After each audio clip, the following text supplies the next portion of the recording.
Fala pessoal, tudo bem? Eu sou o João, capitão amador. Nós estamos aí dando continuidade, né, ao estudo da resistência de ondas, Wake Make Resistance. Essa aqui é a parte 3, tá pessoal? Então vamos lá. Eu já passei todos esses slides aqui para vocês, tá? Eu vou agora relembrar aqui algumas coisas, né? Muita gente aqui ficou um pouco em dúvida com relação a esse V elevado a 4.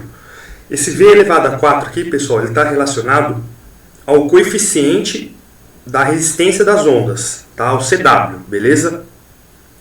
E o V elevado a 6 você relaciona com a resistência total das ondas, beleza? Total do navio, beleza? Então relaciona com o RW, beleza? Então não confundam o CW, que é V elevado a 4, e o RW, que é V elevado a 6, beleza? Ou mais. Tranquilo? E quando o Froude Number se aproxima de 0,45, tá? Lembra lá. São 3 pontos importantes. 0,4, 0,45 e 0,5 de Froude Number. Vamos rever o que é isso daí? Tá? Vamos olhar o gráfico aqui, ó.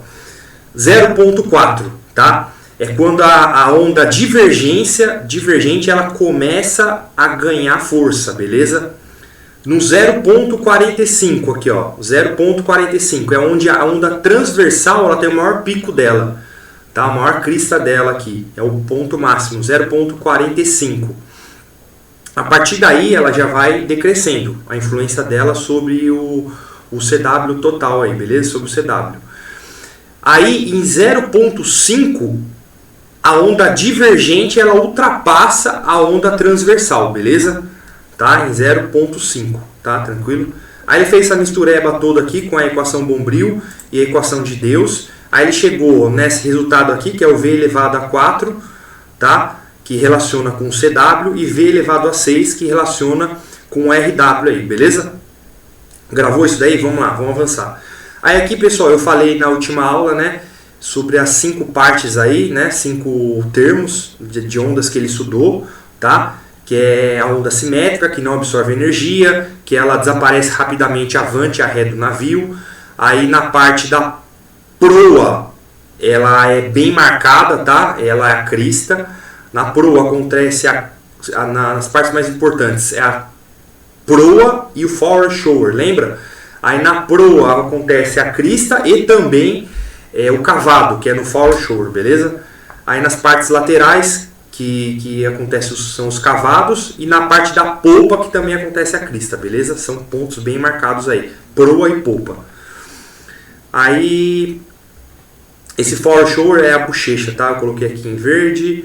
Deixa eu ver o que mais que eu coloquei aqui, ó. Somente na proa e na polpa, que são bem definidos, né? Falei aqui sobre essa pegadinha. Eu falei aqui sobre esse conceito. Olha lá. O sistema devido à curvatura do delgado pode ser visto como uma consequência da redução progressiva do ângulo da proa, na medida que a inclinação da linha d'água vai reduzindo para ré. O distúrbio simétrico viaja com o casco e apresenta um pico na proa e outro na polpa, com um cavado na região central, beleza?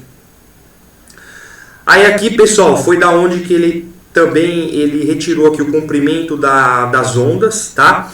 E foi aqui, desse gráfico aqui, que o Ingley ele tirou aquele V elevado a 6 também. Beleza? Foi desse gráfico aqui, tranquilo? Aí ele chegou a essas conclusões, ó, que a mudança do comprimento do corpo paralelo resulta de sucessivos ramps em todas... O que são ramps? Lembra? Que é o encontro das cristas?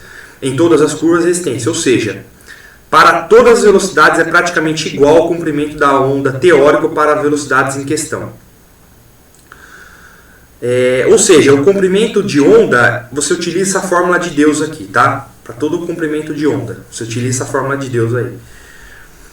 Isso indica que as ondas dos navios possuem substancialmente o mesmo comprimento que as ondas de águas profundas de mesma velocidade. Ele chegou a essa conclusão aí. Beleza? Grave isso daí. Aí aqui, pessoal, eu comentei, né? Ele chegou nessa conclusão do V elevado a 6, tá? Que seria a resistência de ondas provocadas pela velocidade do navio, que essas são as resistências livres de interferência, representa a verdadeira resistência residual das duas extremidades. Essa taxa de variação com a velocidade é a mesma que é fornecida pela teoria antes de ser considerar os efeitos de interferência, beleza? Vamos avançar. Aqui, 2 pontos importantes também, que ele comparou os 14 modelos. A diferença ficava entre 4%, lembra? 4%, grave isso daí, 4%. E o Virtual Land variava, né? Que devido à viscosidade varia entre 2% a 8%, tá? Aí, o que ele identificou? Né? Que ele falou que o modelo se comporta como se ele fosse mais comprido do que ele realmente é, em razão da camada limite viscosa, tá? Então, aí ele investigou o efeito lá do CW devido à viscosidade, destacando que as curvas calculadas de CW são normalmente maiores do que aquelas medidas em experimentos e também apresentam oscilações maiores, beleza? Grave isso daí, pessoal, vamos lá. Aí eu cheguei a comentar com vocês, né, que no fluxo laminar a velocidade é elevado a V elevado a 1,5 e o coeficiente diminui em razão com o aumento do número de Reynolds. Isso aqui eu relembrei, na verdade, que foram de aulas passadas, lembra? Que foi da aula do capítulo 3 do livro, que é coeficiente de resistência, de atrito. Aí o fluxo turbulento, ele é ligado naquela equação de Brand-Vermont, e a velocidade é elevado a 1,8, lembra? E mesmo assim o coeficiente friccional ele diminui com o aumento do número de Reynolds. Lembra lá que tinha o gráfico com 2 curvas? Um que era o de Blausius e o outro que é esse de von Karman aí. Beleza? Vamos lá. Agora aqui, pessoal, a gente já começa a entrar com o professor Nui, tá? Deixa eu ver aqui os slides aqui. Professor Inui. Bom, aqui, pessoal, que eu coloquei esse conceito aqui? Vou explicar para vocês. Isso aqui está no livro. Eu vou ler primeiro e já explico. A resistência de ondas é gerada em grande parte pelas partes do casco próximo à superfície. Therefore, the distance should be kept as low down as possible. Aí ele fala que... como que é? Tenho anotado isso aqui, pessoal. Ele fala que o deslocamento deve ficar o mais abaixo possível. Porém, para fazer essa configuração, o navio ia ficar muito feio embaixo do navio, entendeu? Então, enfim, ia ter outras influências também, né, que a gente vai estudar mais à frente. Então, essa segunda parte aqui não se aplicaria na prática, beleza? Só pelo estudo. Mas o que você tem que entender aqui, que a resistência ela se aproxima mais próxima à superfície, beleza? Aí a resistência das ondas, ela não é muito influenciada na seção de meia nau. Isso aí que o professor Nui ele conseguiu concluir, tá? Então, próximo à meia nau, a resistência das ondas não são tão influenciadas, beleza? E atenção, isso daqui, pessoal, também pra gente relembrar, tá? Grava isso daqui, coloca num post-it e tal. Que aqui, ó, de acordo com o PNA, tá? Com o IPNA, do que depende a energia dos sistemas de ondas de um navio? De que depende? Do que depende? Tá? Ele depende do quadrado das alturas das ondas. Isso daqui eu cheguei a falar em aulas anteriores. Eu não me engano qual aula que foi. Eu coloquei aqui porque só para a gente relembrar esse conceito. Então, do que depende a energia dos sistemas de ondas? Tá? Depende do quadrado da altura das ondas. Beleza? Então é L elevado ao quadrado. Beleza? Grava isso daí, pessoal. É porque como a gente colocou velocidade elevada à sexta potência, velocidade elevada à quarta potência, velocidade elevada a 1.8, velocidade elevada a 1.5. E agora a energia de sistemas de ondas é L elevado ao quadrado, beleza? Então grava isso daí. Só para a gente relembrar. Aqui, pessoal, como é esse conceito que ele fala que a resistência de ondas é gerada próximo à superfície, lembra da aula que eu falei sobre Egbert? Não sei como pronunciar esse nome aqui, Egert aqui, tá vendo? Aqui, ele fez esse gráfico aqui. E aí, lembra que ele falou que valores positivos próximo à proa representam uma resistência do navio? Então, esse conceito é em razão desse gráfico aqui, entendeu? Então, próximo à superfície do casco é onde que você tem a maior resistência de ondas, beleza? Aí eu lembro que eu coloquei também aqui, ó, o navio de projeto deve, quando em serviço, navegar a uma velocidade favorável. Só a gente relembrando, aí eu coloquei aqui, ó, a grande proporção de resistência de formação de ondas é gerada pela parte superior do casco, próximo à linha d'água. Beleza? Então, pra gente fixar esse conceito aí, beleza? Vamos lá. Aí o que o professor Inouye concluiu também? A resistência de ondas não é muito influenciada pela meia-nau. Beleza, eu já falei. O professor Inouye utilizou uma combinação de trabalho matemático e experimental, a fim de determinar a resistência de ondas experimentada por um navio. Ele observou que a geometria das extremidades foi a mais importante para minimizar a resistência de ondas em uma determinada faixa do número de Froude. Qual é essa faixa? Aí, fixa isso daí, é 0.1 a 0.35. É outra coisa que tem que memorizar, tá? Do Inouye. 0.1 a 0.35. Outro conceito de Inouye importante.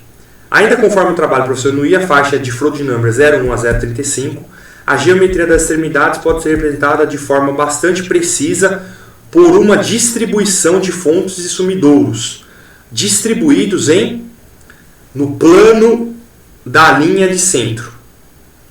É um conceito. Grava isso daí, pessoal. É um conceito, tem que saber isso daí, tá? Fontes e sumidouros. Esse fontes e sumidouros, ele tem um nome, quer ver? Acho que eu anotei aqui, pessoal, nas minhas anotações. Deixa eu ver se eu lembro aqui. Calma aí. Deixa eu olhar aqui minhas anotações. Fontes e sumidouros. Deixa eu ver aqui, pessoal. Calma aí que eu vou achar. Por isso que é importante a gente sempre estar anotando, tá?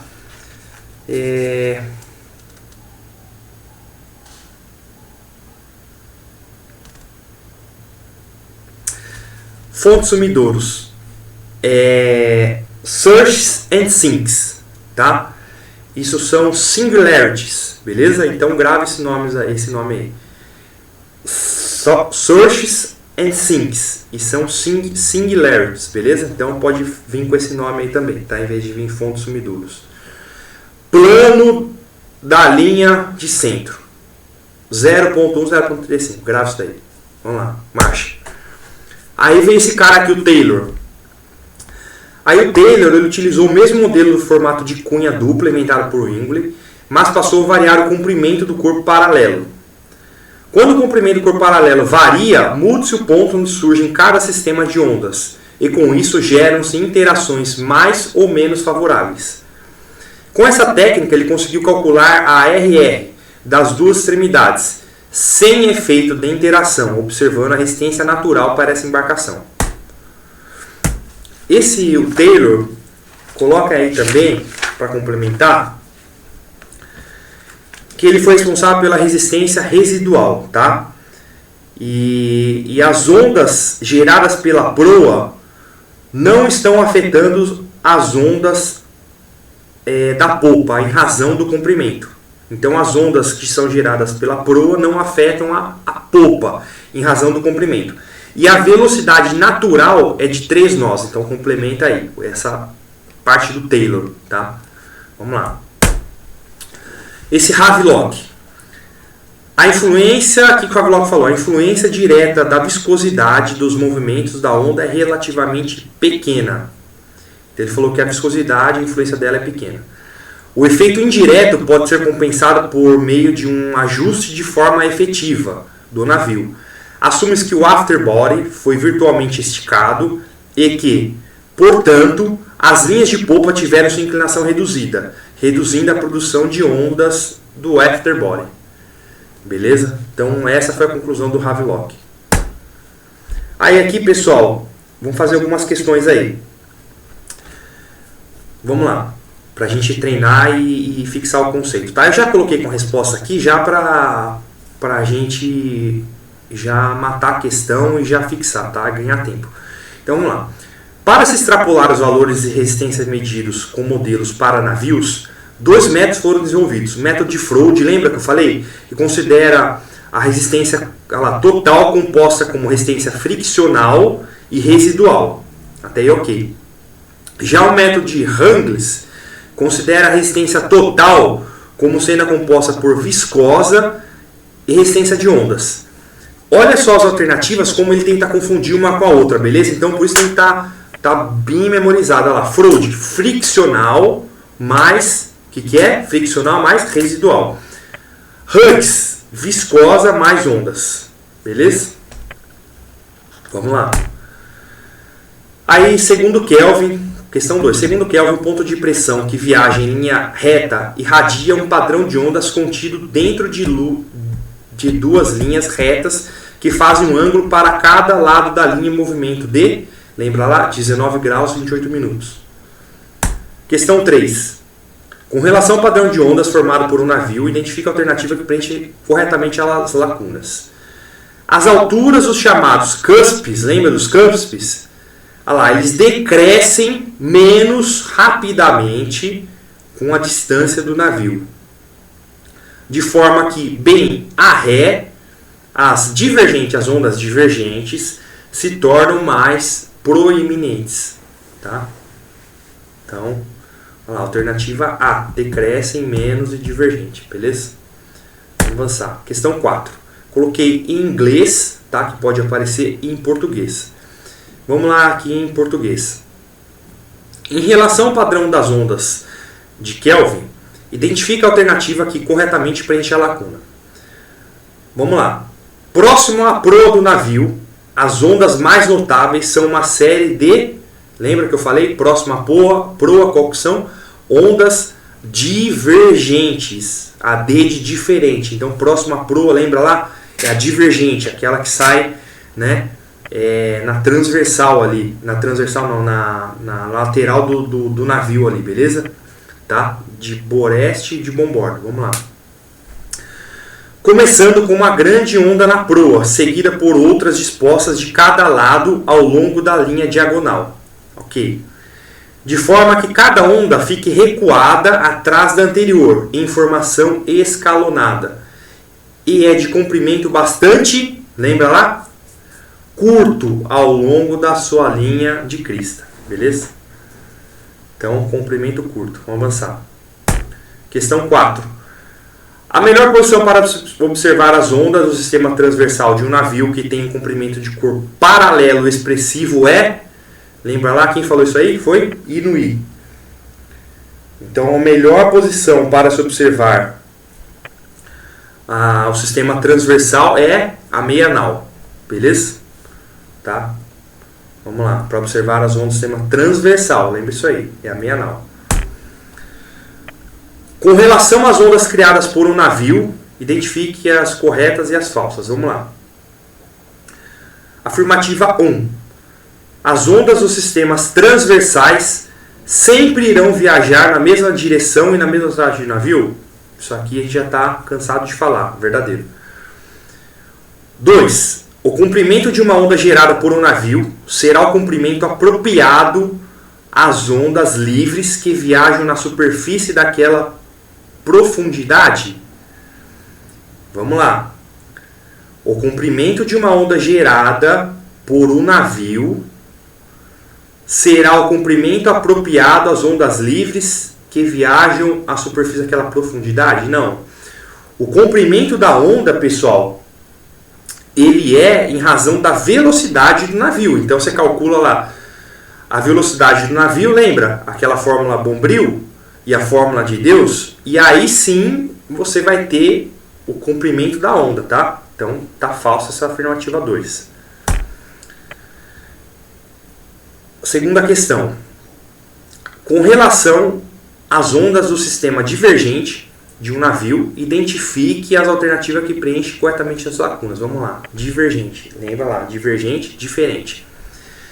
As ondas dos sistemas divergentes possuem uma velocidade menor ao longo da linha normal de suas cristas. Porque sua componente na direção do movimento do navio tem que ser igual à velocidade do navio, para que o sistema de ondas possa manter o padrão solidário a esse.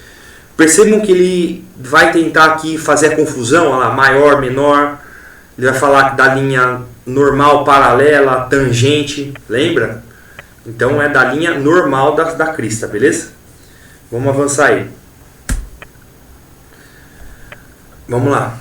Questão 3. A baixas velocidades, onde predomina o arrasto de atrito, o coeficiente da resistência total de um navio decresce com o aumento da velocidade. Até aí ok. Em velocidades muito altas, quando o Froude number se aproxima lá de 0,45, com que potência da velocidade poderá variar a resistência total do navio? Aí lembra lá, falou de resistência total do navio, pessoal. Resistência total do navio. Froude number é 0,45. Qualquer V elevado a 6 ou mais. Olha como ele vai tentar confundir com os outros aí. Beleza? Por isso que eu coloquei todos os conceitos aqui para vocês nos slides, para sempre estar vendo, tal. Reveja essa aula sempre que possível aí, beleza? E grava no post-it, salva, tá? Vamos lá. Próxima questão. De acordo com o PNA, de que depende a energia dos sistemas de ondas? A energia dos sistemas de ondas depende lembra lá, altura das ondas, e a altura elevada ao quadrado, beleza? Então a alternativa é, olha como ele tenta confundir, do comprimento, velocidade, olha lá, quadrado da velocidade? Não, é da altura, do quadrado da altura das ondas, beleza? Então anota isso daí. Vamos lá, questão 5. Considerando a resistência experimentada experienciada por uma embarcação, identifica a alternativa aqui corretamente e preenche as lacunas. A grande proporção de resistência de formação de ondas é gerada pela parte superior do casco. Lembra lá que quem falou isso aí foi o Egbert, né? O Inouye, perto da linha d'água. Então, alternativa correta, letra C. Olha como ele tenta confundir parte inferior, parte média, após a parte dianteira. É a parte superior do casco, beleza? Vamos lá. Upper part of the hull. Beleza? Em inglês aqui, a questão ao lado aí. 6. O professor Inouye utilizou uma combinação de trabalho matemático e experimental a fim de determinar a resistência das ondas experimentadas por um navio. Ele observou que a geometria das extremidades foi o mais importante para minimizar a resistência de ondas em uma determinada faixa de número de Froude. Qual é essa faixa? Inouye. Lembra Inouye? Eu gravei, pessoal, olha lá, esse I, tá vendo? Maiúsculo, como se fosse um 1. Então 1, olha lá, 0, 1. Beleza? Já ajuda alguma coisa aí, beleza? Aí o 0,35, aí infelizmente tem que gravar aí. Então, Inouye. Grava o I como se fosse o número 1, ali faz uma associação, tá? Aí depois é o 0,35. Então essa faixa é de Froude number, de 0,1 a 0,35. Infelizmente tem que gravar. Olha lá, ainda conforme o trabalho do professor Inouye 1, a faixa de Froude number 0,1 de 0,1 a 35, tá acabando o tempo aqui, pessoal. A geometria das extremidades pode ser representada de uma forma bastante precisa por uma distribuição de fontes e sumidouros, distribuídos no plano da linha de centro. Plano da linha de centro. Olha como ele tenta confundir com polpa, proa, não, transversal não. Plano da linha de centro, professor Inouye. No centro, lembra lá do